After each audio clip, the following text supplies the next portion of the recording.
Okay जी, बिस्मिल्लाहिर्रहमानिर्रहीम। Start करते हैं। आज का अगेन हमारा यही गोल होगा कि हम MCQs कवर कर लें एटलीस्ट 50 विद इन 1 आवर। तो आज 201 से लेकर 250 तक कवर करेंगे। तो first MCQ kind of repeating theme ही है। वो कहता है कि scarlet skin syndrome occurs because of the effect of कौन से वाला टॉक्सिन। तो ये प्रीवियसली रिपीट हुआ है। हम लोगों ने एक और तरह से भी इसकी बात की थी जब हम लोगों ने कहा था कि प्रोटीजेज कौन होते हैं। तो प्रोटीजेज में हम लोगों ने क्या याद रखा था? हम लोगों ने याद रखा था प्रोटीज एंजाइम्स में हमारे पास एग्जाम्पल है बी सॉल्ट की। तो बी से हम लोगों ने बोचुलिनम किया था, जो कि उस MCQ का आंसर था कि फॉलोइंग में से प्रोटीएज को पिक करें। तो बोचुलिनम हमने कहा था। हमने साथ ही स्टैफिलोकोकस के स्कार्लेट स्किन सिंड्रोम के टॉक्सिन के बारे में बात की थी, स्टैफिलोकोकस के स्कार्लेट स्किन सिंड्रोम के बारे में, एंथ्रैक्स के लीथल टॉक्सिन के बारे में बात की थी, और टी से हमने टेटनस टॉक्सिन की बात की थी। ठीक है, तो इधर भी वही कॉन्सेप्ट है। तब भी हम लोगों ने यही कहा था कि जो स्टाफ ऑरियस का स्कार्लेट स्किन सिंड्रोम टॉक्सिन है दैट एक्ट्स एज एन एक्सफोलिएटिन। वो जो कहते नहीं है कि अपनी स्किन एक्सफोलिएट किया करें, डेड सेल्स रिमूव किया करें, तो as an exfoliating as an epidermolytic agent ये यूज़ होता है। तो इसमें बेसिकली इस तरह की आपके पास पिक्चर होगी कि लाइसिस की, स्किन के सुपरफिशियल लेयर के लाइसिस की, और पर्टिकुलरली ये बच्चों में इसकी प्रेजेंटेशन होगी। ठीक है, तो बेसिकली होता क्या है, जो स्किन में डेस्मोसोम्स नहीं होते उनके दरमियान का डेस्मोग्लिन ये क्लीव कर देता है, तो उससे सारी आपकी एपिडर्मिस है ना आहिस्ता आहिस्ता सेपरेट होना शुरू हो जाती है। ठीक है, तो ये वाले इसके थे। बाकी प्रोटीजेस का भी प्लीज़ पता हो, दोबारा देख लेते हैं। उस MCQ का क्या आंसर था कि फॉलोइंग में से प्रोटीजेस कौन है? बी सॉल्ट निमोनिक था, बोचुलिनम हमने उसमें पिक किया था, और प्रोटीजेस कौन कौन से होते हैं? स्टाफ ऑरियस का scarlet skin syndrome toxin, anthrax का लीथल टॉक्सिन, और टी से टेटनस टॉक्सिन।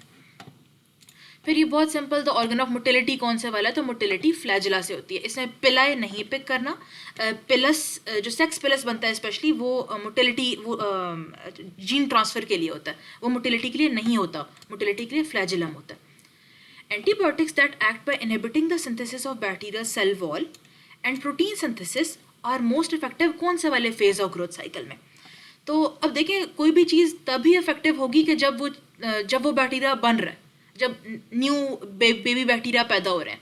तो जो बैक्टीरिया की ग्रोथ साइकिल है उसकी कुछ ऐसी पिक्चर होती है। तो शुरू में एक लैग फेज होता है, फिर लॉग फेज जिसमें बहुत रैपिड ग्रोथ होती है, स्टेशनरी फेज, और फिर फाइनली डेथ फेज हो जाता है जिसमें वो मर जाते हैं सारे।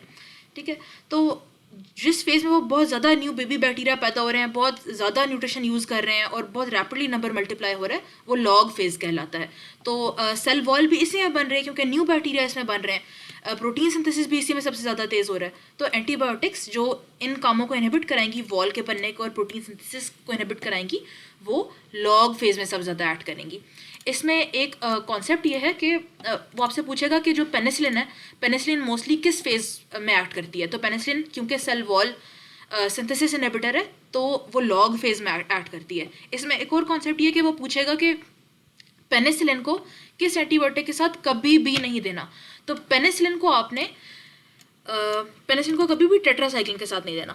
पेनिसिलिन को नेवर विद टेट्रासाइक्लिन। क्यों? क्योंकि टेट्रासाइक्लिन तो स्टैटिक दवाई है, बैक्टीरियोस्टैटिक। तो जब ये ग्रोथ ही रोक देगी तो नई सेल वॉल ही नहीं बनेगी, तो इस बेचारी ने किधर एक्ट करना है? ठीक है, तो ये इसका कॉन्सेप्ट एक इंपॉर्टेंट ये, स्पेशली माइक्रो वालों को प्लीज़ ये ज़रूर पता हो। फिर आगे है the bacterial structure that provides extraordinary resistance to heat and chemicals is called क्या? तो इट इज़ कॉल्ड स्पोर। और प्रीवियस हमने MCQs में एक ये भी कवर किया हुआ है कि स्पोर में ऐसी क्या बात है जो उसको इतनी एक्स्ट्रॉर्डिनरी किस्म की रेजिस्टेंस देती है।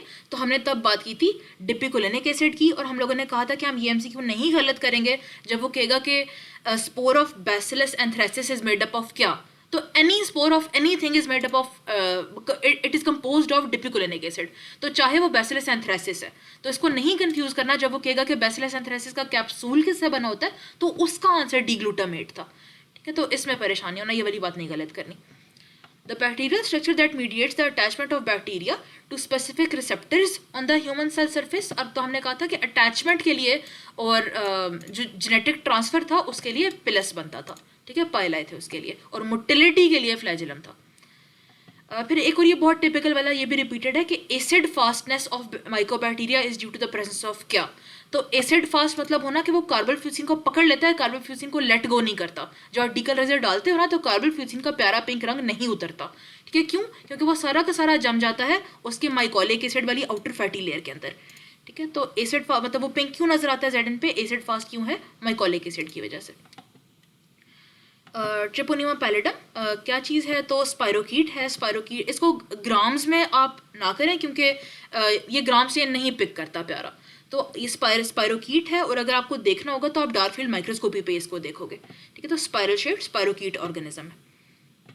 The most abundant member of normal flora of the colon is, तो अच्छा इसमें ना लोग गलत कर देते हैं कि वो इकोलाई को ढूंढ रहे होते हैं कि वो इकोलाई तो ऑप्शन में है, तो नहीं, उसको नहीं ढूंढना।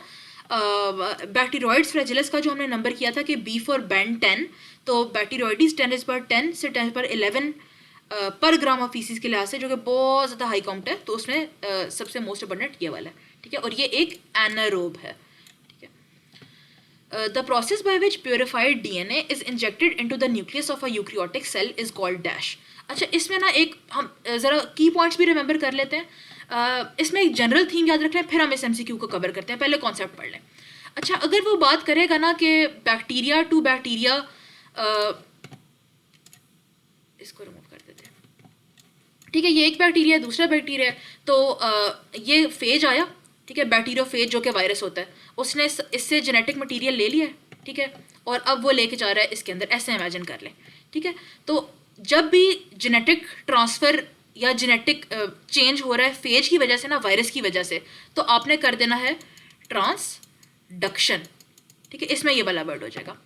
जब वो कहेगा कि antibiotic anti microbial resistance genes का ट्रांसफ़र था through the formation of sex pilus of one bacteria to another bacteria, तो ये होगा हमेशा कॉन्जुगेशन, ठीक है, ये कॉन्जुगेशन होगी।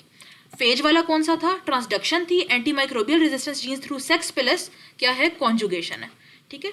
फिर एक और कॉन्सेप्ट रह गया, अगर वो कहेगा ना कि एक बैक्टीरिया था, उसके अंदर तो बड़ी रेजिस्टेंस की जीन्स थी, बड़ा अच्छा मटीरियल था, टॉक्सिन वगैरह इनकोड कर रहा था, तो लेकिन और एक और साथ बैक्टीरिया पड़ा हुआ था जिसके अंदर कोई ऐसा टॉक्सिन नहीं था, वो बिल्कुल अच्छा साफ शफाफ अच्छा सादा बैक्टीरिया था। तो हुआ क्या कि by some natural environmental process ये बैक्टीरिया मर गया। तो ये तो मर गया, लेकिन ये अपना जेनेटिक मटीरियल इस बाहर एनवायरनमेंट में आ गया, तो बाहर फॉरेन मटीरियल आ गया ना, ठीक है, फॉरेन मटीरियल। तो एफ से फॉरेन, एफ से ट्रांसफॉर्मेशन। तो इस सादे बैक्टीरिया ने जिसके पास कोई टॉक्सिन की जीन नहीं थी, इसने क्या कहा, ओ ये तो फ्री मटीरियल पड़ा हुआ है, तो इसने इसको अपटेक कर लिया, तो इसको आप बोलते हो ट्रांसफॉर्मेशन, ठीक है। फेज वाली ट्रांसडक्शन, सेक्स प्लस और एंटी माइक्रोबियल रेजिस्टेंस जीन्स वाली कॉन्जुगेशन, फॉरेन जेनेटिक मटीरियल उठाने वाला ट्रांसफॉर्मेशन, कि एक मर गया तो चलो मैं ले लेता हूँ, मैं अब टॉक्सिक बन जाता हूँ। और एक और लास्ट रह गया कि साइंटिस्ट था, साइंटिस्ट ने क्या किया, उसको एक बैक्टीरिया का जेनेटिक मेकअप बड़ा अच्छा लग रहा था, तो उसने कहा यार मैं क्या करता हूँ, मैं ना एक्सपेरिमेंट करता हूँ, इसका जेनेटिक उठा के देखता हूँ कि जैसे फॉर एग्जांपल स्ट्रेप्टोकोकस नमूनी है, मैं इसका उठाता हूँ, किसी ई कोलाई में डाल देता हूँ, देखता हूँ क्या होता है उसके साथ। तो जब डॉक्टर इस तरह कर रहा है ना, तो डॉक्टर इंजेक्शन लगाता है, तो इसमें आपने ट्रांसफेक्शन कर देना है, ठीक है। अब ज़रा इस कॉन्सेप्ट को रिवाइज करते हैं। तो क्या कहता है कि the process by which purified DNA is injected into the nucleus, तो मतलब एक का डीएनए दूसरे में इंजेक्ट करना, तो कोई डॉक्टर या कोई साइंटिस्ट काम कर रहा है ना ये वाला, तो ये वाला ट्रांसफेक्शन हो जाएगा। तो यही इसी बात को समराइज किया हुआ है कि अगर किसी फेज की बात होगी, किसी वायरस की बात होगी जो एक से दूसरे में लेके जा रहा है, तो वो ट्रांसडक्शन होगी। अगर सेक्स प्लस की और एंटी माइक्रोबियल रेजिस्टेंस जीनों की ट्रांसफर की बात होगी, तो वो कॉन्जुगेशन हो जाएगा। अगर ऐसा कि एक्सपेरिमेंट के चक्कर में डॉक्टर ने खुद इस तरह कर दिया एक ही जीन दूसरे में, तो वो ट्रांसफेक्शन जैसा इस एमसीक्यू में हो रहा है। और अगर कि एक बैक्टीरिया मर गया और उसका पड़ा हुआ डीएनए जब फॉरेन एनवायरनमेंट में बाहर आ गया, तो वो दूसरे बैक्टीरिया ने अपटेक कर लिया, तो वो ट्रांसफॉर्मेशन हो गई, ठीक है, फॉरेन से फॉर्मेशन, इस तरह याद कर लें। Water in community swimming pools can be purified with the use of क्या, तो वो जिस तरह हम कहते हैं कि स्विमिंग पूल्स को क्लोरिनेट करते हैं, ठीक है, तो क्लोरीन डालेंगे। Staphylococci can be differentiated from streptococci on the basis of कौन से वाला टेस्ट, ये बहुत इंपॉर्टेंट, ये बहुत कोर कॉन्सेप्ट है, प्लीज़ ये याद रखना है। जब हम कहते थे कि ग्राम पॉजिटिव कोकाई आ गए हैं, और अगर वो मतलब ये मैंने ग्राम चेंज किया और ग्राम पॉजिटिव कोकाई आ गए, तो आप क्या करोगे, आप कैटलिस्ट टेस्ट करोगे, मतलब हाँ ठीक है, शेप से आपको समवट सजेस्टिव हो सकता है, लेकिन कभी कभी नहीं पता चलता। जैसे for example gram positive cocci chains में होंगे तो आप सोचोगे यार स्ट्रेप्टोकोकस कोई है, और अगर वो इस तरह के क्लस्टर्स में होंगे तो आप सोचोगे यार कोई स्टाफिलोकोकस है। But you need a test कि आप फर्दर कंफर्म कर लो, क्योंकि कुछ जैसे एंटेरोकोकस कभी कभी बड़ा कंफ्यूज कराता है। तो आप कैटलेज टेस्ट कर लेंगे, तो कैटलेज स्टाफ वाले सब का पॉजिटिव होगा, स्ट्रेप्स का नेगेटिव होगा। ठीक है, तो जीपीसीज में जो फर्स्ट टेस्ट है फर्दर नैरो डाउन करने के लिए वो कैटलेज है। और अगर कैटलेज जब पॉजिटिव आ गया तो मतलब आपका स्टाफ तो नैरो डाउन हो गया, तो उस स्टाफ पे अब फर्दर टेस्ट करना है कि यार ये ऑरियस है, स्टाफिलोकोकस ऑरियस है, या ये कोई बाकी है, जैसे कुछ सैप्रोफिटिकस है, जैसे एपिडर्माइडस है, या इस तरह वाला गंद है। तो आप इस टेस्ट के लिए क्या करोगे, आप करोगे कोएगुलेज। ये again and again concept revise होगा, प्लीज पक्का याद रखना है। स्टैफ और स्ट्रेप में फर्क करने के लिए ग्राम पॉजिटिव कोकाई यानी जब नजर आ जाते हैं तो कैटलेज टेस्ट करना है, और स्टैफिलोकोकस में फर्दर देखने के लिए यार ये ऑरियस है, सैप्रोफिटिकस है, एपिडर्माइडस है, कौन से वाला है, तो आप कोएगुलेज टेस्ट करेंगे। ठीक है, तो यही कि स्ट्रेप से कैसे करें, तो मेन टेस्ट क्या था जीपीसी के लिए, फर्स्ट लाइन कैटलेज था। फिर मेनिंजोकोकल वैक्सीन, ये भी रिपीटेड है। सारे कैप्सूलर पॉलीसैकेराइड्स कंटेन करता है, नेज़ीरिया मेनिंजिटिडिस के सारे कैप्सूलों की टाइप पे कंटेन करता है, एक्सेप्ट कौन से वाला। तो हमने बात की थी ACYW135 तो है, बी ह्यूमंस में इम्यूनोजेनिक नहीं होता, बी वाले का जो कैप्सूल है। तो माइक्रो वालों को क्या बात याद रखने को बोली थी कि बी में फिर अगर कैप्सूल नहीं होता उसकी वैक्सीन में, तो वैक्सीन तो होती है, तो फिर उसमें क्या होता है, तो उसमें फैक्टर H बाइंडिंग प्रोटीन होती है। ठीक है, तो ये एक हमने एमसीक्यू डिस्कस किया था, ये रिपीटेड है। An example of obligate intracellular parasites, ये बार बार इस तरह की बात चेंज करके वो कहेगा क्लेमिडिया रिकेट्सिया, प्लीज जरूर याद रखें, बस इसका जो एक मेन समरी है, क्लेमिडिया रिकेट्सिया ऑब्लिगेट इंट्रासेलुलर्स हैं। तो ये एक उसका पैराग्राफ भी है लेविंसन का, ऑब्लिगेट इंट्रासेलुलर थोड़ी पिक्चर मेमोरी बन जाती है, क्लेमिडिया रिकेट्सिया प्लीज पक्का याद रखना है। They need host cells to replicate, ATP वो हमसे ही लेते हैं, हमारे सेल्स। ये भी बहुत टिपिकल के जी एनारोब की एग्जांपल बताते हैं, रिपीटेड है। क्लोस्ट्रीडियम हमने लास्ट टाइम भी यही पिक किया था। ठीक है, अच्छा, बैक्टीरियोइडिस फ्रेजिलिस क्यों नहीं, ये भी तो एनारोब है। तो बैक्टीरियोइडिस तो ग्राम नेगेटिव रॉड होता है ना, तो ये नहीं, ये पूछा एनारोबिक ग्राम पॉजिटिव रॉड कौन सी है, तो GPR तो क्लोस्ट्रीडियम ही है। अच्छा, 60-year-old man had dental implant. Dental implant पे हमने क्या कहा था कि अंधाधुंध क्या कर देना है, हम लोगों ने विरिडांस ढूंढना है। ठीक है, लेकिन हम एक दफ़ा इसका कंफर्म भी कर लेते हैं। अ वीक लेटर वो इमरजेंसी में आया, और हमने क्या कहा था, डेंटल इम्प्लांट के साथ उसको कौन से सिम्टम्स होंगे, सारे इन्फेक्टिव एंडोकार्डाइटिस टाइप सिम्टम्स, जैसे बुखार होगा, tachycardia, shortness of breath, murmur शर्मर, इस तरह की चीज़ें। ठीक है, तो विरिडांस, और हमने क्या कहा था कि इसमें अक्यूट होता है या सब अक्यूट होता है, तो विरिडांस में सब अक्यूट होता है। और अगर IV ड्रग अब्यूज़र का सिनेरियो होता, अक्यूट एंडोकार्डाइटिस का जिक्र होता, तो हम स्टाफ ऑरियस पर टिक लगाते। स्लाइम वाला slimy outer layer of bacteria, वो कौन स्ट्रक्चर का क्या नाम होता है, तो ग्लाइकोकैलिक्स होता है। ग्लाइकोकैलिक्स ही वो स्ट्रक्चर है जिसका सिनेरियो आपको लंबा सा दे देगा कि जी एक बंदे को प्रोस्थेटिक हार्ट वेल्व थे, तो उसको स्टेफिलोकोकस एपिडर्माइटिस की वजह से वो हो गया, एंडोकार्डाइटिस हो गया, तो प्रोस्थेटिक वेल्व इन्फेक्शन हो गई। तो बताएं कि जी इसका क्या फैक्टर था जिसने फैसिलिटेट किया इस इन्फेक्शन का होना, तो उसकी ग्लाइकोकैलिक्स बन गई थी, जिससे वो फर्दर चिपक गया, उसने लेयरें बना दी प्रोस्थेटिक हार्ट वेल्वों के ऊपर। Which element is utilized by siderophores produced by E. Coli to aid in their growth. तो सिड्रोफोर क्या, हमारा आयरन वो अपने लिए स्टोर कर लेता है। ठीक है, तो सिड्रोफोर का मतलब जैसे हीमोसिड्रन हम बोलते हैं, तो उसका आयरन की तरफ ताल्लुक जा रहा होता है ना, तो आयरन, सिड्रोफोर आयरन को लेता है। तो क्या है सिड्रोफोर, स्पेशलाइज मॉलिक्यूल्स, बैक्टीरिया खुद बनाते हैं ताकि वो इधर उधर से आयरन ले लें, हमारी आयरन अपने लिए ले लें। और एक और बस ये बात पता हो, ये माइक्रो वालों को एटलीस्ट पता होनी चाहिए कि ई. कोलाई कौन सा सिड्रोफोर प्रोड्यूस करता है, तो उसी ई. कोलाई का ई से स्टार्ट हो रहा है, तो एंटेरोबैक्टिन इसका सिड्रोफोर है।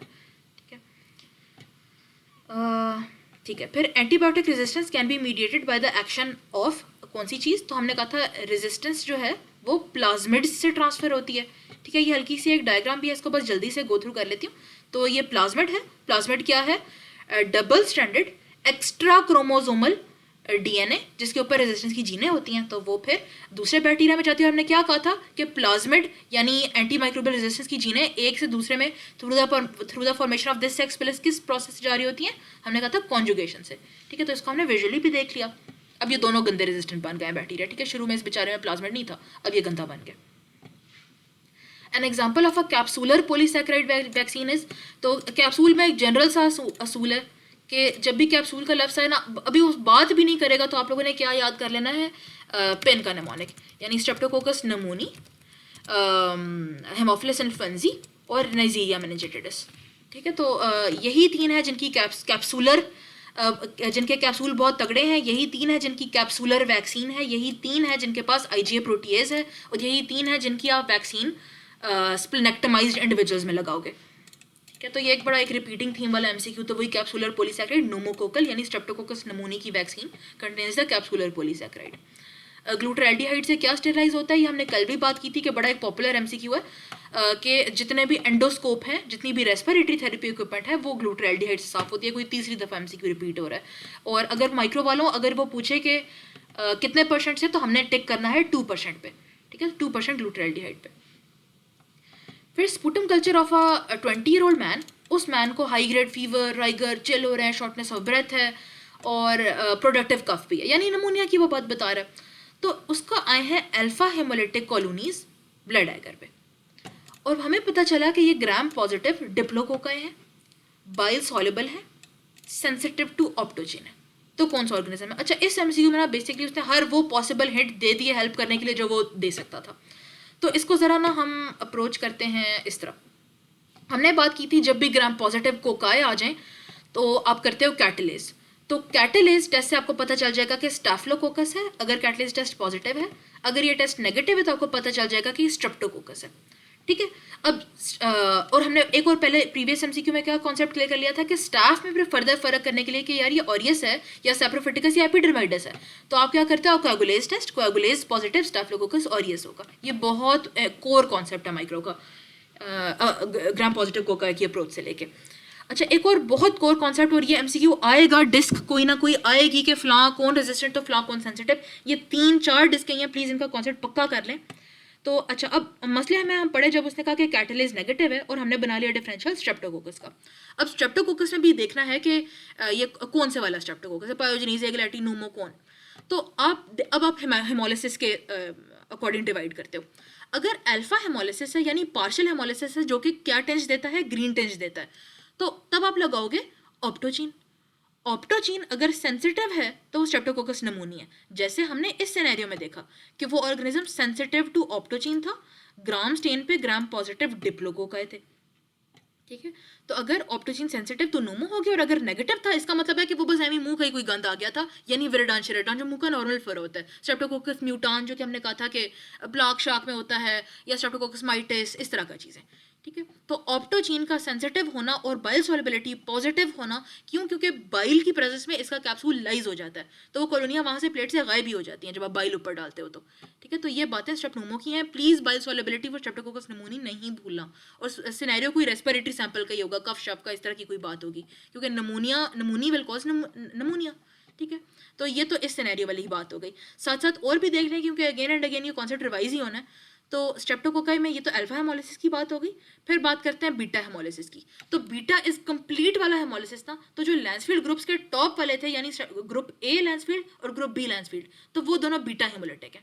ठीक है, अब तो फिर हम फ़र्क कैसे करें? इनके फ़र्क के लिए हम यूज़ करते हैं बेसीट्रेसन की डिस्क। देखिए, बीटा हेमोलिसिस है ना, तो उसकी डिस्क भी डिफरेंशियल बेसीट्रेसन वाली है। तो बेसीट्रेसन सेंसिटिव और PYR टेस्ट पॉजिटिव, PYR वाला माइक्रो वालों को एटलीस्ट पता हो कि वो पायोजेनीज होता है। नॉन माइक्रो वाले बस इस चीज़ का रटा लगा लें कि पायोजनीज, एंटेरोकोकस, फेकैलिस और फीशियम और सिट्रोबैक्टर PYR पॉजिटिव होते हैं, बस रटा लगा लें इस बात का, ये कहीं ना कहीं किसी तरह आपको हेल्प कर देगी। ठीक है, लेकिन मेन जो कोर तरीन कॉन्सेप्ट है, बेबी मिनिमम कॉन्सेप्ट, कि बेसीट्रेसन सेंसिटिव इज पायोजनीज, बेसीट्रेसन रेजिस्टेंट इज एगलैक्टी।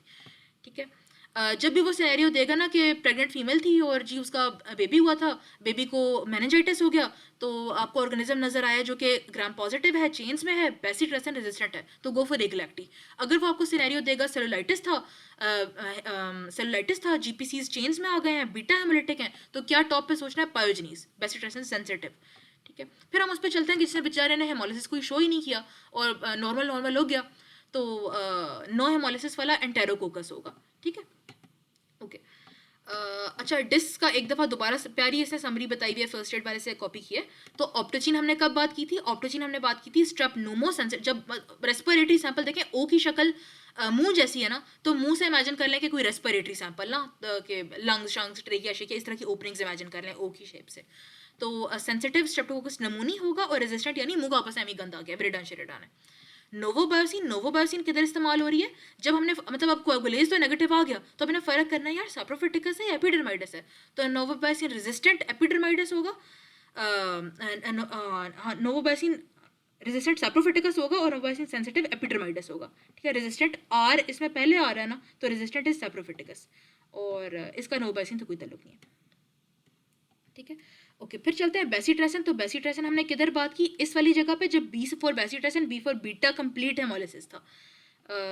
तो बेसिट्रेसन सेंसिटिव कौन था? Pyogenes, BP. तो बेसिट्रेसन पायोजनीज इज सेंसिटिव और एगलैक्टी इज रेजिस्टेंट। ठीक है, तो ये वाला प्लीज़ ये ज़रूर आएगा किसी ना किसी तरह, मैं फिर से बता रही हूँ, ये नहीं आप मिस कर सकते। ठीक है, ये बहुत कोर कॉन्सेप्ट्स ऑफ माइक्रो में से है, ये वाला और ये वाला जो चार्ट है।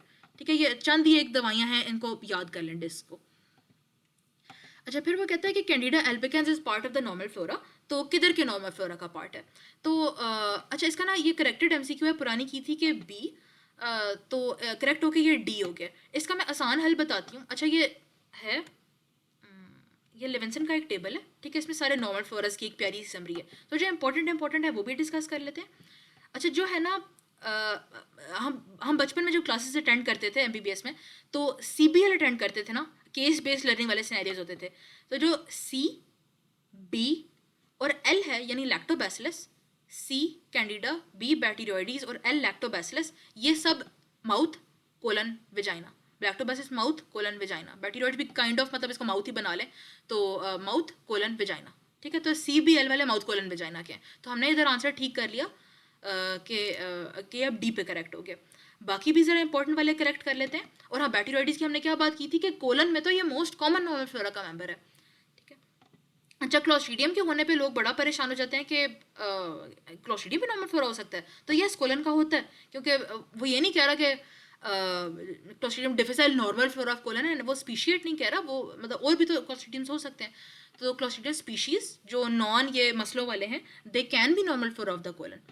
फिर जो हम कहते हैं कि जब ब्लड कल्चर आता है तो पेशेंट बिल्कुल ठीक हो, एमी छोटे छोटे आपको वी और एल शेप्ड डिफ्थेरॉइड्स नजर आ रहे होते हैं, तो वो क्राइनिबैक्टीरियम स्पीशीज होता है। इवन समटाइम्स जब लोग बजाय के प्रॉपर स्पूटम सैंपल दें, जब वो थूक का सैंपल दे देते हैं ना, तो उसमें भी आपको इस तरह के जीपीआर्स नजर आ जाते हैं छोटे छोटे। तो क्यों? क्योंकि ये नेजोफेरिंक्स, स्किन और वेजाइना के नॉर्मल फ्लोरा है। एंटेरोकोकस नाम से, एंटेरो से पता चल रहा है कि ये कोलन में है। ई कोलाई का इंपॉर्टेंट है, सी से कोलन ना, कोलाई मतलब कोलन, तो ये कोलन में रह रहा है। वेजाइना का भी नॉर्मल फ्लोरा है और आउटर यूरिथ्रा का, आउटर यूरिथ्रा ये प्लीज याद रखना है, इनर यूरिथ्रा का नहीं है। गार्डनेला वेजाइनालिस नाम से पता चल रहा है कि वेजाइना। हेमोफिलस का लोग बड़ा परेशान हो जाते हैं कि हेमोफिलस नॉर्मल फ्लोरा, तो यस वो हो सकता है। ठीक है, तो और होगा किधर का? देखिए, सांस के मसले कॉज कराता था ना जो हेमोफिलस इन्फ्लुएंजी था, तो नेजोफेरिंक्स उससे याद रख लें। लैक्टोबैसिलस हमने as part of C B L याद किया था कि माउथ कोलन विजाइना। निजरोइड्स, अच्छा, निजरोइड्स का निजीरिया स्पीशीज, मतलब ये मेनिंजेटिडिस वगैरह की नहीं बात कर रहा, ये निजीरिया स्पीशीज की बात कर रहा है, जिसमें निजरोइड्स आ जाते हैं, जो कि एन देखिए ABCD में MN साथ साथ आते हैं ना, तो माउथ और नेजोफेरिंक्स। एक तो ये तरीका करने का, एक और कंसेप्चुअल वाला ये है कि जब अगेन वही वाली स्टोरी के जब लोग प्रॉपर स्पूटम सैंपल नहीं देते, वो बस थूक डब्बी में पैक के दे देते हैं, तो उसका अगर आप कल्चर लगाओ तो हमें इस तरह के निजरोइड्स आ रहे होते हैं, ग्राम नेगेटिव कोका मोटे मोटे। ठीक है, तो आपको पता चलता था कि यार ये फिट सैंपल नहीं है। प्रोपाइनोबैक्टीरियम एक्नीस, तो देखें एक्नी का मसला स्किन पे होता है, तो इधर हो गया। सूडोमोनास का इंपॉर्टेंट है कि स्किन पे भी और कोलन पे भी।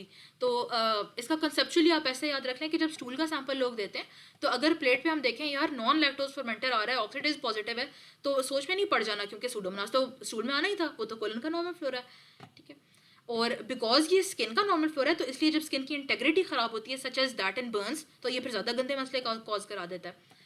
स्टाफ ऑरियस का याद रखना है, नोज तो प्लीज़ बहुत पक्का, इसीलिए हम जब स्टाफ ऑरियस की स्क्रीनिंग कराते हैं कि कोई MRSA को स्पेशली कॉलोनाइज करके तो नहीं बैठ गया उसकी नोज़ में, तो आप उससे नोज़ याद रख लें, और ये स्किन पे भी हो सकता है। एपिडर्माइडिस नाम से ही पता चल रहा है कि एपिडर्मिस स्किन, ठीक है, और ये भी नोज़ में हो सकता है। अच्छा, लेकिन इसमें एक बात याद रखनी है कि जब वो MCQ पूछेगा ना कि स्किन में मोस्ट कॉमन वाला कौन सा है, और ऑरियस और एपिडर्माइडिस दोनों ऑप्शंस में होंगे, तो तब आपने एपिडर्माइडिस ही चूज़ करना है। ये उसने इस लिहाज से लिखा हुआ ऑर्डर के ज़्यादा किस में है, ठीक है, तो ज़्यादा तो स्किन पे एपिडर्माइडिस ही है, तो इसको प्लीज़ गलत नहीं करना। और विरेडांस भी वही हो गया। विरेडांस आई थिंक पहले भी डिस्कस हुआ था। अच्छा नहीं, वो कुरानी बैक्टीरियम था। हाँ, विरेडांस देखे हमने, यही अभी बात की थी कि जब स्टेप नोमो और विरेडांस में हम फ़र्क करते थे, तो मैं कह रही थी कि ऑप्टोजीन अगर सेंसिटिव आ जाए तो वो स्ट्रेप्टोकोकस नमोनी है, और ऑप्टोजीन रेजिस्टेंट आ जाए तो वो बस एमी मुंह का गंद है। ठीक है, मैं ये कह रही थी। तो मुंह का गंद मतलब विरेडांस है, तो माउथ और नेसोफेरिंक्स में जो वैसे ही रेजिडेंट फ्लोरा के तौर पर रह रहा था। ओके, फिर the predominant and most significant coloniser of nose is, तो नोज में हमने किसकी बात की? ऑरियस की। ठीक है, तो स्टाफ ऑरियस हो गया। इवन तो हमने एपिडर्माइटिस की भी बात की, बट टॉप का बंदा is aureus. The antibiotic that acts by inhibition of 23S ribosomal RNA in the 50S sub unit. अब ये हमने कॉन्सेप्ट कल कवर किया था। क्या था कि राइबोसोम बैक्टीरिया का 70S वाला होता है। ठीक है, 70S भी फर्दर बनी होती है एक 50S से और एक 30S से।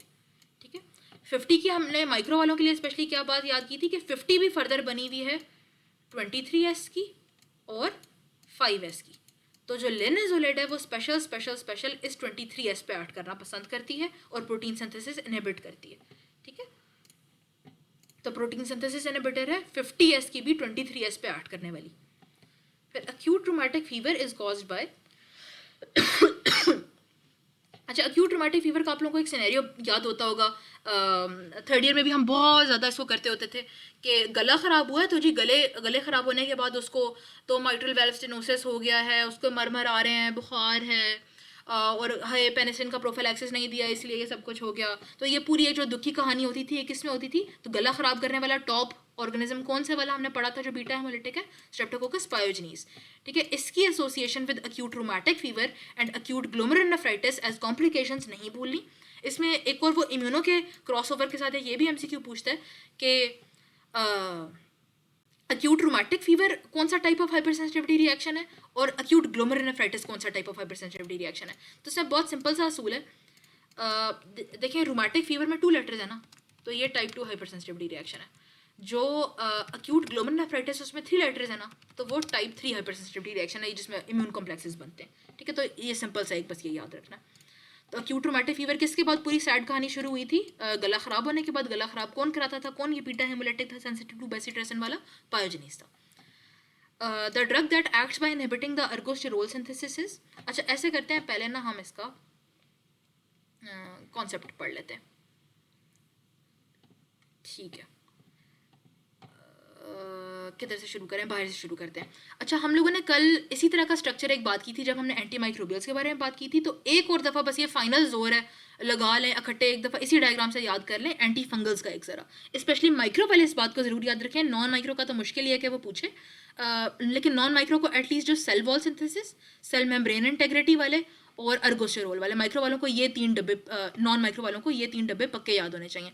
जो माइक्रो वाले हैं वो प्लीज़ ये पूरा बहुत अच्छे से याद रखें। अच्छा, अब बाहर से शुरू करते हैं। तो सबसे बाहर है फंगस की सेल वॉल। ठीक है, तो मेरी एक फ्रेंड है, उसने मुझे याद किया था कि मुझे बार बार भूल जाता था कि ये सेल वॉल वाले कौन से हैं। तो उसने मुझे कहा था, देखो फैजा, सिंपल सी बात है, कैस्पोफंगन एक दवाई इस्तेमाल होती है ना, तो C for cell wall, C for caspofungin, simple इतनी सी बात हो गई।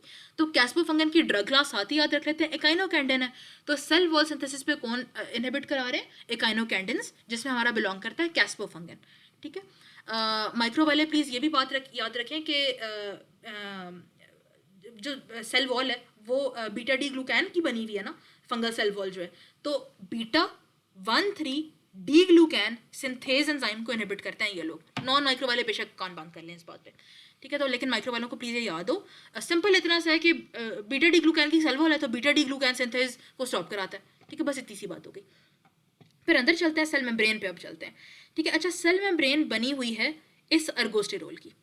ठीक है, तो एक तो वो चीज़ें हैं, एक तो वो दवाइयाँ हैं जो इस अर्गोस्टेरोल का ही बनना रोक रही हैं, और एक वो दवाइयाँ हैं कि जब अर्गोस्टेरोल बन तो गया बेचारा, लेकिन उस अर्गोस्टेरोल को हाईजैक करके वो आ जाती हैं और वो खोल के ना उसको पोर्स बना देती हैं।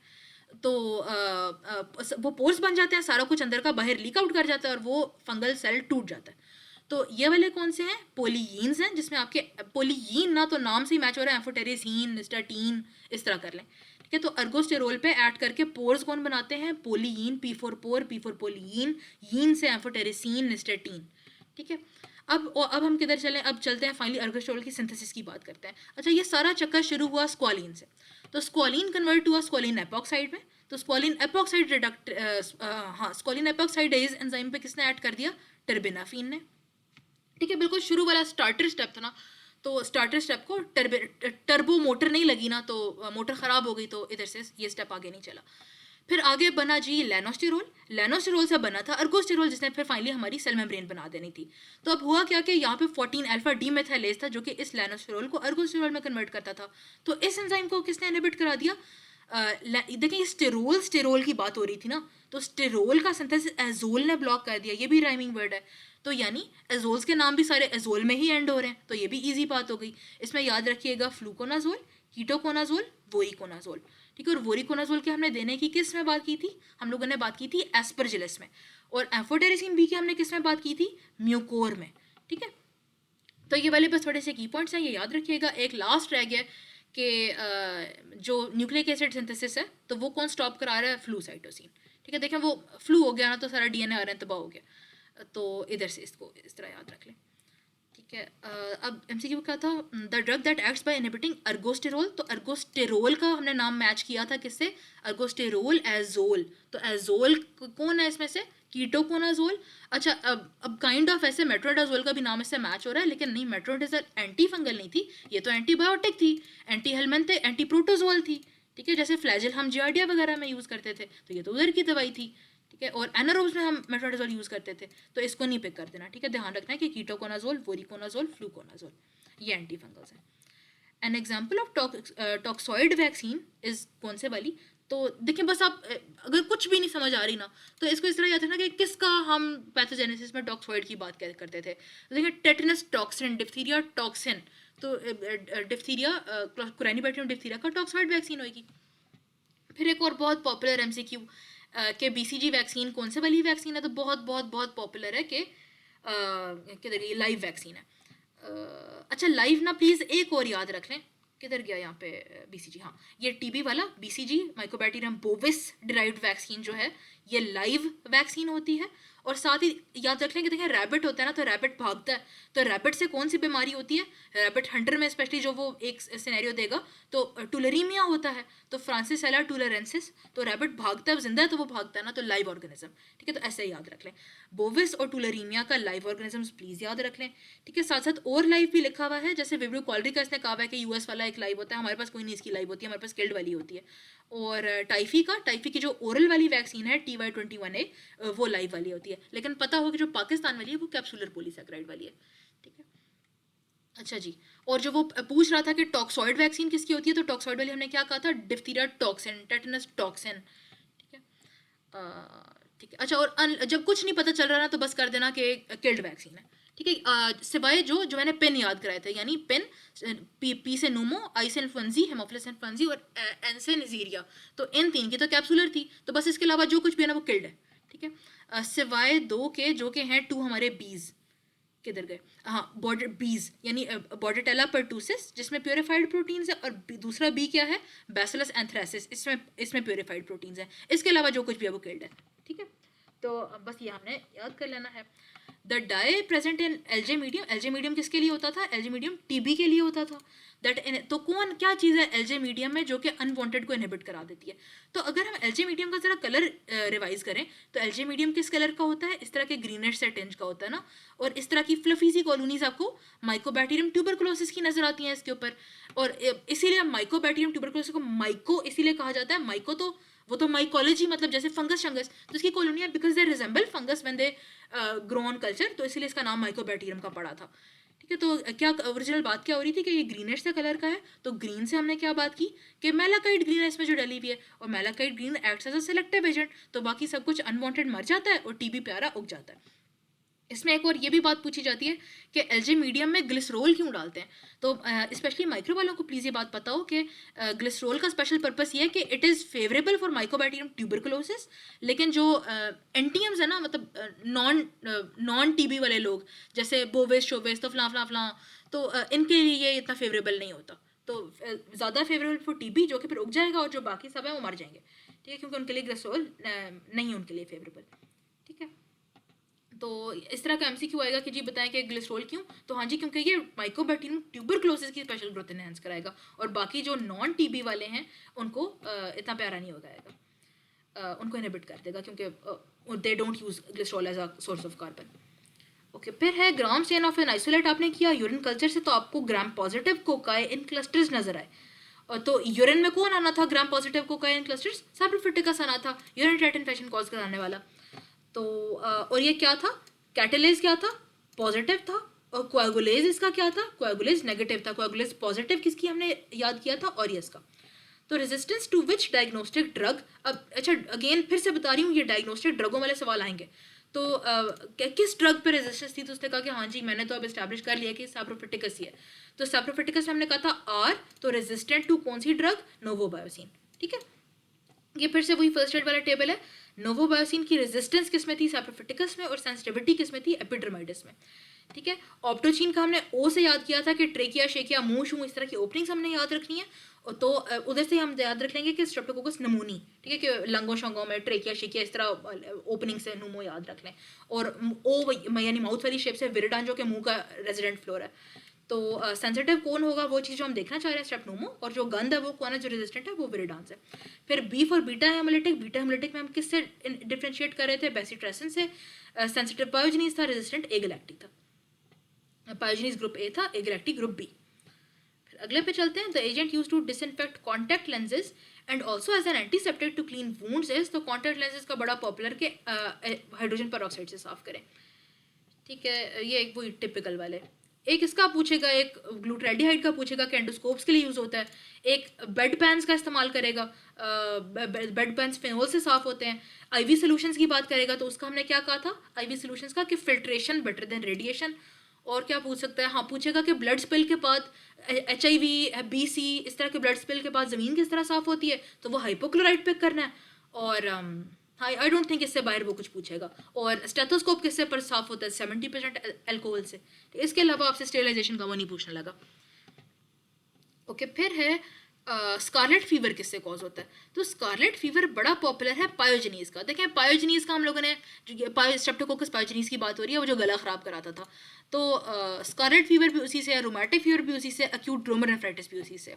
तो कौन सा इसका टॉक्सिन है जो कि सारे ये मसले कॉज कराता है, ये पायोजनीज की बात हो रही है, यानी ग्रुप ए स्ट्रेप्टोकोकस की, जो कि स्कारलेट फीवर कराता है, जिसमें बड़ी एक कैरेक्टरिस्टिक स्ट्रॉबेरी टंग की वो आपको हिस्ट्री दे सकता है। तो किस टॉक्सिन की वजह से हो रहा है, एरिथ्रोजेनिक टॉक्सिन की वजह से।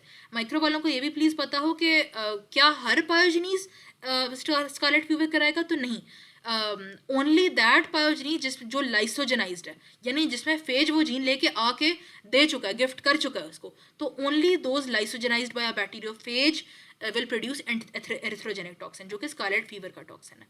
और एक और ये भी बात पता हो कि जब सुपर एंटीजन्स की बात होगी तो ये भी सुपर एंटीजन के तौर पे ऐड करता है, ये जो एरिथ्रोजेनिक टॉक्सिन है। ठीक है, पायोजनीज की बात हुई, pyogenes S for streptococcus pyogenes, S for scarlet fever, और ये एरिथ्रोजेनिक टॉक्सिन प्रोड्यूस करता है।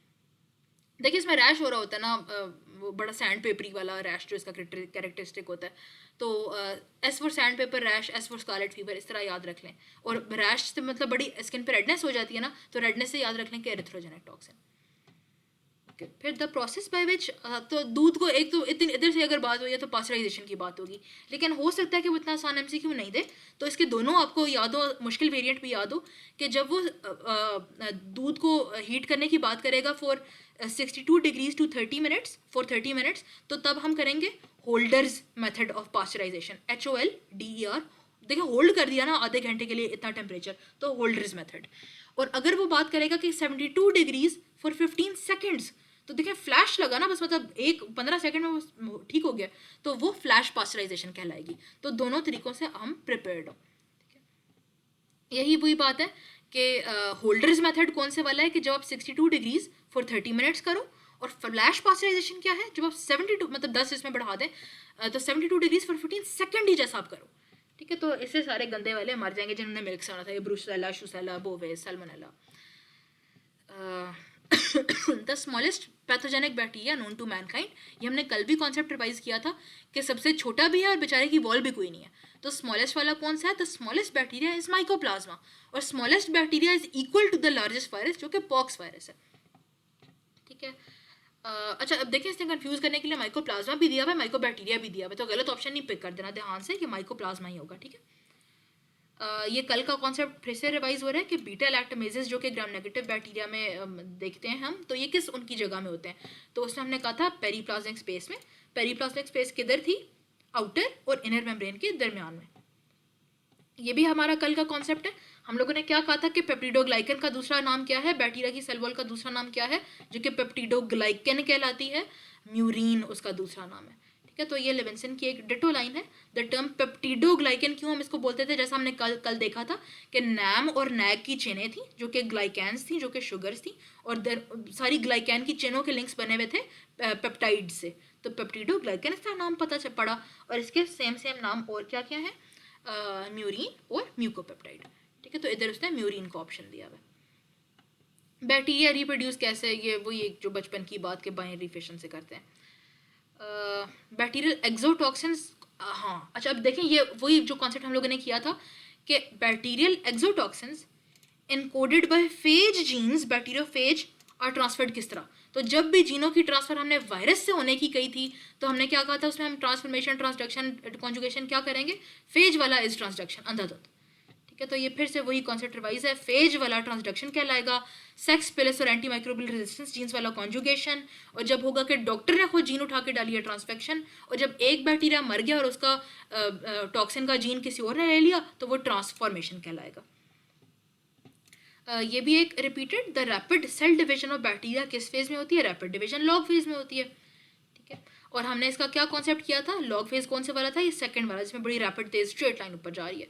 और हमने इसका क्या एक और एमसीक्यू किया था कि कौन सी दवाई इस फेज में ऐड करेगी, जो सेल वॉल वाली हैं और जो प्रोटीन सिंथेसिस वाली हैं। तो सेल वॉल वाली पेनिसिलिन की दवाई इसी में ऐड करेगी, लेकिन मैंने क्या ध्यान रखना है कि मैंने सेल वॉल वाली को किसके साथ नहीं दे देना, मैंने कभी भी सेल वॉल वाली को टुगेदर विद अ टेट्रासाइक्लिन नहीं देना, क्योंकि टेट्रासाइक्लिन स्टैटिक है, तो अगर ये जो स्टैटिक दवाई है वो तो इस फेज को रोक देगी, ग्रोथ को स्टॉप करा देगी, तो सेल वॉल वाली कैसे ऐड करेगी पेनिसिलिन बेचारी, ठीक है। तो इसका कॉन्सेप्ट ये हमने किया था। अब ये अगेन ये कॉन्सेप्ट ऊपर वाला रिवाइज हो रहा है कि एंटीबायोटिक की resistance gene from one bacterium to another किस तरह ट्रांसमिट होती हैं। तो हमने ये ऊपर क्या कॉन्सेप्ट किया था कि ड्रग रेजिस्टेंस वाली जीने ट्रांसफर, एंड अगर ये सेक्स प्लस की बात भी कर देता था तो बहुत अच्छा हो जाता, लेकिन हमने खैर याद किया हुआ है कि कॉन्जुगेशन था, ठीक है। तो ये हो गया। फिर when a bacterial virus is involve in the transfer of cell का डीएनए, तो वायरस जब भी मसला कॉज करा रहा है, तो वायरस का हम लोगों ने क्या बोला था, डक्शन, ठीक है। ऐसे इमेजिन करें डक है जिसमें वायरस बैठा हुआ है, ठीक है। तो फेज वाला जब भी बात होगी, वायरस की बात होगी, तो ट्रांसडक्शन पर टिक लगाना है। एक और बहुत टिपिकल एमसीक्यू रिपीटेड कॉन्सेप्ट कि नेक्रोटाइजिंग फेशियाइटिस गैस गैंग्रीन कोज को कौन कॉज करा रहा है, और टिपिकल इस तरह का आसान एमसीक्यू नहीं होगा, वो आपको ऐसी कोई बात देगा कि इंजरी हो गई थी, मोटरसाइकिल इंजरी, आरटीए हुआ था, उसके बाद ना टिश्यू में पता चला कि बड़ा क्रेपिटस था जब हम फील कर रहे थे, तो वो आपको लेके जाना चाह रहा होगा बेसिकली परफेंजेंस की तरफ। एक और वो ट्रिक करके पूछ सकता है कि जी गैस गैंग्रीन का सिनेरियो दे देगा लंबा सा, वही सेलुलाइटिस मेलाइटिस वाला, क्रेपिटिस का बोलेगा, और फिर वो कहेगा कि जो लेसिथिनेज था, तो लेसिथिनेज का टॉक्सिन हमने इसमें देखना है, तो ये ऑर्गेनिज्म कौन सा है, तो परफेंजेंस है। लेसिथिनेज टॉक्सिन का हाँ आई थिंक और नहीं वो पूछेगा। लेसिथिनेज का माइक्रो वालों को प्लीज़ पता हो, ये पूछ लेते होते हैं कि परफ्रिंजेंस के लिए वो कौन सा टेस्ट होता है टू डिटेक्ट कि ये लेसिथिनेज प्रोड्यूस कर रहा है या नहीं, तो नेगलर्स रिएक्शन, NAEGLER, ठीक है। तो माइक्रो वालों को प्लीज़ याद हो, ये बड़ा एक फ्रीक्वेंट पूछने वाला सवाल है। ये क्या, हाँ ये भी एक बहुत टिपिकल वाला कि स्वोलन कैंस वगैरह का अगर आप फूड इंजेस्ट कर लो तो उससे आपको क्या इन्फेक्शन हो जाएगा, तो गैस, वो कैन फूड का क्यों स्वेल हो गया, क्योंकि गैस प्रोड्यूस हुई। तो ये कौन था जो अंदर बैठ के अपना टॉक्सिन में रिलीज कर रहा था और अंदर गैस कोपियस अमाउंट से प्रोड्यूस कर रहा था। तो ये बहुत एक टिपिकल सिनेरियो स्वोलन कैन वाला कि क्लॉस्ट्रीडियम बोचुलिनम वाला। इसका हल्का सा ज़रा प्यारी अंग्रेजी भी पढ़ लेते हैं कि इसके spores are widespread in soil. तो ये हो क्या जाता है कि क्योंकि ये सॉइल में होते हैं तो वेजिटेबल वगैरह, मीट वगैरह को ये कंटेमिनेट कर देते हैं। तो अब अगर आप इस मतलब खाने को बगैर स्टेरलाइज किए आप पैक कर दो, तो ये स्पोर को तो अंदर का अंदर ही रह गया और वो तो सर्वाइव करेगा उस बंद सी एनवायरनमेंट में। तो आप जब इसको, और हाँ इसका जो है ना, जब आपने पैक किया तो तब तो ऑर्गेनिज्म एज सच ही था ना, स्पोर तो आहिस्ता आहिस्ता बने, तो जब वो एज सच था तो उसने टॉक्सिन रिलीज कर दिया हुआ था। तो आपने तो जब उस खाने को खाया तो आपने उसका रेडीमेड टॉक्सिन आपने इंजेस्ट कर लिया, ठीक है। तो स्वोलन कैंस, गैस कैन क्यों स्वेल हो गया, क्योंकि copious amount of gas production करता है, ठीक है। तो swollen cans must be discarded, क्योंकि ये अपने प्रोटियोलिटिक एंजाइम्स की वजह से गैस बनाएगा, उस गैस से वो कैन स्वेल हो जाता है। ये भी एक बहुत टिपिकल, बहुत फेवरेट है, इतना आसान नहीं होगा, वो आपको पूरी एक हिस्ट्री देगा कि एक बंदा है तो उसने बहुत ज़्यादा ढेर सारी एंटीबायोटिक्स खाई, उन एंटीबायोटिक्स में स्पेसिफिकली वो किस किस का बता सकता है, वो कहेगा कि जी उसने खा ली क्लिंडामाइसिन, उसने खा ली थर्ड जनरेशन सेफेलोस्पोरिन्स, तो अब उसको बहुत ज़्यादा डायरिया हो गया, बहुत वाटरी डायरिया हो रहा है, तो जी बताएं कि ये क्या है, बड़ी देर से वो एडमिटेड था। तो क्लॉस्ट्रीडियम डिफिसाइल क्यों, क्योंकि ये सूडो मेम्ब्रेनस कोलाइटिस कॉज करा देता है, सूडो मेम्ब्रेन बन जाती है। सूडो मेम्ब्रेन का माइक्रो वालों को प्लीज़ ये भी पता हो कि सूडो मेम्ब्रेन को सूडो मेम्ब्रेन क्यों कहते हैं, क्योंकि it is not a true membrane, it is just exudate, ठीक है। तो ये सूडो मेम्ब्रेन की तस्वीर है, क्लॉस्ट्रीडियम डिफिसाइल ये कराता है। द प्रीडोमिनेंट मेंबर ऑफ, हाँ अच्छा, अब ये ना जहाँ से ये की, जहाँ से एमसीक्यू उठाया था वहाँ पे गलत था। नॉर्मल फ्लोरा ऑफ स्किन में, अब इसने ऑप्शन क्या ट्रिक क्या की हुई थी, इसने ऑरियस और एपिडर्माइडस दोनों दिए हुए थे, तो जहाँ से मैंने लिया था एमसीक्यू तो वहाँ पे ऑरियस ही टिक हुआ था, तो लेकिन नहीं, aureus most predominant member of normal flora of skin नहीं है, ये एपिडर्माइडस है। और इसका हम लिविंसन से सोर्स भी देख लेते हैं कि ये ना इस ऑर्डर से है कि सबसे ज़्यादा किधर, जैसे देखें बैक्टीरियोइडीज में हमने कहा था कि कोलन का मोस्ट प्रीडोमिनेंट है, ऑरियस में हमने पहले नाक लगाई, एपिडर्माइडस में हमने पहले स्किन की बात की, तो ये इस ऑर्डर में। और एक और इसी तरह का टेबल है, तो इसमें एक वो कैटेगरी बताता है कि फलां जगह पे इंपॉर्टेंट ऑर्गेनिजम्स कौन से हैं और थोड़े से लेस इंपॉर्टेंट कौन से हैं। लेस इंपॉर्टेंट का मतलब ये है कि इधर वो क्लिनिकली थोड़े इनसिग्निफिकेंट से हैं या वो इसके मुकाबले में थोड़े कम नंबर में मौजूद हैं। तो इंपॉर्टेंट वो किसकी बात कर रहा है, ज़्यादा प्रीडोमिनेंट कौन है स्किन में, एपिडर्माइडस ही है, ठीक है। तो इसमें प्लीज़ इस एमसीक्यू को गलत नहीं करना, ठीक है। और एक हल्का सा कॉन्सेप्ट और रिवाइज कर लेते हैं जो भी हमने पहले किया था कि माउथ कोलन वेजाइना वाले कौन से हैं, CBL, mouth colon vagina, mouth colon vagina, ये भी लैक्टोबैसिलस भी माउथ कोलन वेजाइना, CBL हमने इस तरह याद रख लिया था, ठीक है। अच्छा जी, ये हो गया, ये हो गया। अच्छा, बार बार ये भी आई थिंक रिपीट हो रहा है कि डेंटल प्लाक दांतों में किस तरह बनती है, तो हम लोगों ने कल ये कहा था कि डेंटल प्लाक मुंह में बनती है, तो M से म्यूटान्स, ठीक है, तो स्ट्रेप्टोकोकस म्यूटान्स की बात हो रही है। फिर राइसिस सार्डोनिकस किसका फीचर है, ये कौन से क्लॉस्ट्रीडियम में होता है, तो ये हमने कहा था कि टेटनस में हो जाता है। तो राइसिस सार्डोनिकस किसको कहते हैं, जिस तरह की ग्रिन नहीं आ जाती क्योंकि आपके सारे फेशियल मसल्स स्पाज्म में अकड़ जाते हैं, तो इस वाली को आप इस ग्रिन को आप राइसिस सार्डोनिकस कहते हो, इस फेशियल एक्सप्रेशन को। और हमने प्रीवियस से क्या कॉन्सेप्ट रिवाइज किया हुआ है कि इसमें स्पोर्स की वो कैसी हिस्ट्री बता सकता है कि टर्मिनल लोकेटेड स्पोर्स थे उस ऑर्गेनिज्म के, तो T फॉर टेटना है, T फॉर टर्मिनल। और एक और जब हमने प्रीवियस MCQ सेलुलाइटिस का किया था, जिसमें वो हमें क्लॉस्ट्रीडियम परफेरेंजेंस की तरफ लेके जाना चाह रहा था, उसमें हमने क्या बात की थी, क्लॉस्ट्रीडियम परफेरेंजेंस में सब टर्मिनल स्पोर्स थे, ठीक है। तो ये एक कॉन्सेप्ट रिवाइज हो गया। तो राइसिस सार्डोनिकस, क्लॉस्ट्रीडियम टेटेनाई की बात है, राइसिस सार्डोनिकस होगा, लॉकजॉ होगा, लॉकजॉ का दूसरा नाम वो ट्रिस्मस भी दे सकता है, और ओपिस्थोटोनस, इसके अलावा वो टेटनस के आपको कोई नहीं देने लगा। In order to obtain a blood sample for blood culture, अच्छा इसमें ना लोग हमेशा सुन के बड़ा परेशान हो जाते हैं, लेकिन ये वाकई सच बात है और इट्स वेरी सैड कि ये फॉलो नहीं हो रहा होता, और इसलिए इतनी प्यारी ग्रोथ भी नहीं आ रही होती जब ब्लड स्ट्रीम इन्फेक्शन सस्पेक्टेड होती है, नहीं फ्लैग पॉजिटिव कर रहा होता, क्यों, क्योंकि वो ब्लड ही नहीं एडिक्वेट अमाउंट का वो देते, तो हार्डली कोई 2-3 ml डाल रहे होते हैं बोतल में, तो नहीं ऐसा नहीं है, पर बोतल ब्लड पर वो ब्लड कल्चर वाली बोतल आपने 10 ml एटलीस्ट देना है, ठीक है। तो ये प्लीज़ बात याद रखिएगा, ये बहुत एक टिपिकल हम लोगों का MCQ है। अच्छा, फिर है throat swabs are use primarily, तो अगेन एंड अगेन बार बार जब गले ख़राब होने की बात हो रही थी, तो अच्छा हमारी ना जनरल प्रैक्टिस में एटलीस्ट अगर सूडो मेम्ब्रेन का जिक्र ना हो और बस हो कि उसको फेरेंजाइटिस टाइप, मतलब कि नॉन स्पेसिफिक सी टिपिकल फेरेंजाइटिस वाली हिस्ट्री हो, जिसमें आप टिपिकल गला ख़राब इमेजिन कर रहे होते हो, सिंपल बैक्टीरियल कॉज, तो जिसमें आप डिफ्थीरिया नहीं सोच रहे होते डिफरेंशियल्स में, तो उसमें आप सिंपल क्या करते हो, ऐसा स्वाब जब हमारे पास लैब में आता है तो हम बस उसको ब्लड एगर पे लगा देते हैं। तो क्यों हम उसको बाकी एगर्स पे नहीं लगा रहे होते, सिर्फ ब्लड पे लगाने की क्या तुक है, तो इसलिए क्योंकि आपने सिर्फ हेमोलिसिस देखना है, हेमोलिसिस आपने किसका देखना है, सिर्फ पायोजेनिस का देखना है, which was the top most common villain, गला ख़राब करने वाला, ठीक है। तो इसका आपने बीटा हेमोलिसिस देखना होता है ब्लड एगर पे, इसीलिए आप थ्रोट स्वैब रूटीन में अनलेस सस्पेक्टेड फॉर डिफ्थीरिया, जिस केस में आप टेलोराइड ब्लड एगर पे भी लगाओगे, पायोजेनिस बस जब आपका डिफरेंशियल में होता है तो आप बस ब्लड एगर पे लगाते हो। बीटा हेमोलिटिक आएगा कंफर्म आप किस डिश से करोगे, बेसिट्रेसिन की डिश से। ये बेसिट्रेसिन को क्या होगा, सेंसिटिव होगा, रेजिस्टेंट कौन होगा, ए गैलेक्टी, ठीक है। ये हो गया। यही वो एक टिपिकल के the most common bacterial cause of this simple वाला फेरेंजाइटिस, जिसमें बस आपका एरिथीमा है तो वो पायोजेनीज होता है, तो इसीलिए आप रूटीन का जो आ रहा होता है थ्रोट स्वैब आप जस्ट ब्लड डैगर पे लगा लेते हो। The member of normal flora responsible for keeping the pH of vagina low and thereby preventing the growth of potential pathogens is कौन? तो विजाइनल पीएच कौन मेंटेन करता है? सबसे विजाइना में ज़्यादा फ्लोरा कौन से वाला होता है? लैक्टोबैसिलस होता है। ठीक है, ये जो इस तरह बड़े बड़े ग्राम पॉजिटिव रॉड्स है ना, ये सारे लैक्टोबैसिलस हैं और ये normal flora of the vagina होते हैं। अच्छा काम ये क्या करते हैं कि पीएच ऑफ विजाइना लो रखते हैं, तो गंदी चीज़ें फिर नहीं होती। ठीक है, अच्छा इसमें ना नॉन माइक्रो वालों के लिए ये इतना इंपॉर्टेंट नहीं है। नॉन माइक्रो वालों को बस ये पता हो कि कोई एक स्कोर है जिसको कहते हैं न्यूजेट स्कोर, और वो इस्तेमाल होता है बैक्टीरियल वेजिनोसिस की बीमारी को डायग्नोस करने के लिए। आगे वाली बात माइक्रो वालों के लिए थोड़ी ज़्यादा इंपॉर्टेंट है कि ये है क्या। न्यूजेट स्कोर में आप 3 चीज़ें देखते हो। अच्छा, इसका ना जो अगर हम सिंपल देसी कॉन्सेप्ट टाइप बात करें तो आपने देखना है LMG। ठीक है, यानी लैक्टोबैसिलस जो कि अच्छा फ्लोरा था, इसको स्टार दे दें। ये क्या थे? पॉजिटिव रॉड है ना, इसको पर्पल कर देते हैं। ग्राम पॉजिटिव पर्पल बड़े बड़े रॉड्स थे जैसे हमने यहाँ पे देखा, यानी लैक्टोबैसिलस का होना अच्छी बात है। तो अच्छी बात है ना, तो अगर इसका नंबर ज़्यादा नज़र आ रहा है, यानी जब आप 100 पे देख रहे हो, ऑयल इमर्जन फील्ड पे देख रहे हो, तो 30 से भी ज़्यादा है। तो अच्छा, एक और कॉन्सेप्ट बस पता हो कि अगर स्कोर ज़्यादा है ना, इसका मतलब बैक्टीरियल वेजिनोसिस है। ठीक है, स्कोर ज़्यादा यानी 7 से 10 है, तो हाँ जी ये मसला है आपका। जो वेजाइनल फ्लोरा है वो डिसबायोसिस में चला गया है, काम काफ़ी ख़राब है। तो ऊपर ऊंचा स्कोर इज़ बैक्टीरियल वेजिनोसिस।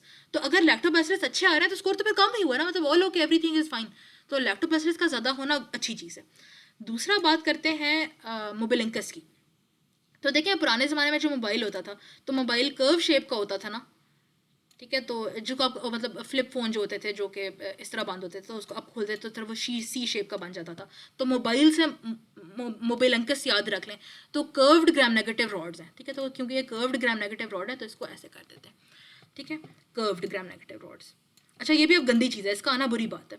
फिर चलते हैं गार्डनेला पे। अच्छा, गार्डनेला को अगर आप कहें तो प्यारी बात यह है कि जी से गार्डनेला, जी से ग्राम वेरिएबल, लेकिन अगर किसी कैटेगरी में डालना ना तो ज़्यादातर it appears as gram negative rods. ठीक है, तो क्योंकि एक ग्राम नेगेटिव रॉडों की तौर पे अपेयर करेगा तो इसको हम ऐसे ऐसे कर देते हैं। तो इसका होना अच्छी बात थी, इस लैक्टोबैसिलस का होना अच्छी बात है। तो जब लैक्टोबैसिलस ज़्यादा सारे होंगे तो हम स्कोर 0 देंगे। ठीक है, मतलब एवरीथिंग इज़ फाइन, डिसबायोसिस नहीं है। मोबिलिंकस और गार्डनेला ज़्यादा होंगे फिर तो हम स्कोर हाई दे देंगे। ये तो दोनों बुरे थे, तो हल्का सा ज़रा देख भी लें। तो देखें लैक्टोबैसिलस बेचारा जैसे जैसे कम होता जा रहा था स्कोर फिर हाई होता गया कि नहीं, तो बुरी बात है। मोबिलिंकस कर्व्ड ग्राम नेगेटिव रॉड्स हमने मोबाइल की शेप से याद रखा, इसका ज़्यादा होना बुरी बात है, तो इसके ज़्यादा होने पे स्कोर भी ज़्यादा हो रहा है। सिमिलरली जो गार्डनेला है जो कि ग्राम नेगेटिव रॉड्स के तौर पे आपको नज़र आ रहा था, तो अच्छा बैक्टीरियोइडीज लाइक, क्योंकि बैक्टीरियोइडीज हमने बात की थी कि ग्राम नेगेटिव रॉड्स होते हैं, तो बिल्कुल ही उस तरह आता है। वेरी वेरी रेयर कि आपको ये कोकोबैसिलाई के तौर पे नजर आए, ज़्यादातर आपको रॉडें नजर आ रही होती हैं। तो ये भी इसका ज़्यादा होना भी बुरी बात थी। हाँ, gardnerella vaginalis was normal flora of the vagina but in a very small quantity. अगर ये बहुत ज़्यादा ढेर सारा उग रहा है, लैक्टोबैसिलस को ओवर पावर कर रहा है, तो फिर इट इज़ बैड, फिर डिसबायोसिस वाला सीन चल रहा है। तो इसका ज़्यादा होने पे स्कोर भी ज़्यादा हो जाएगा। ठीक है, तो आप सिंपली ये स्कोर लगाते हो, टोटल करते हो और आप बता देते हो कि 0 to 3 अगर टोटल आपका बन रहा है तो नॉर्मल है, वरना इंटरमीडिएट, और 7 to 10 बन रहा है तो फिर आप डिसबायोसिस में, बैक्टीरियल वेजिनोसिस है। ठीक है, तो आई थिंक 250 इधर ही स्टॉप करते हैं। बाकी इंशाल्लाह कल कंटिन्यू करेंगे। तो कोई भी क्वेश्चंस हैं तो प्लीज़ बता दें, उनको अभी डिस्कस कर लेते हैं। कोई आपका दिल हो कि एमसीक्यू दोबारा डिस्कस हो जाए।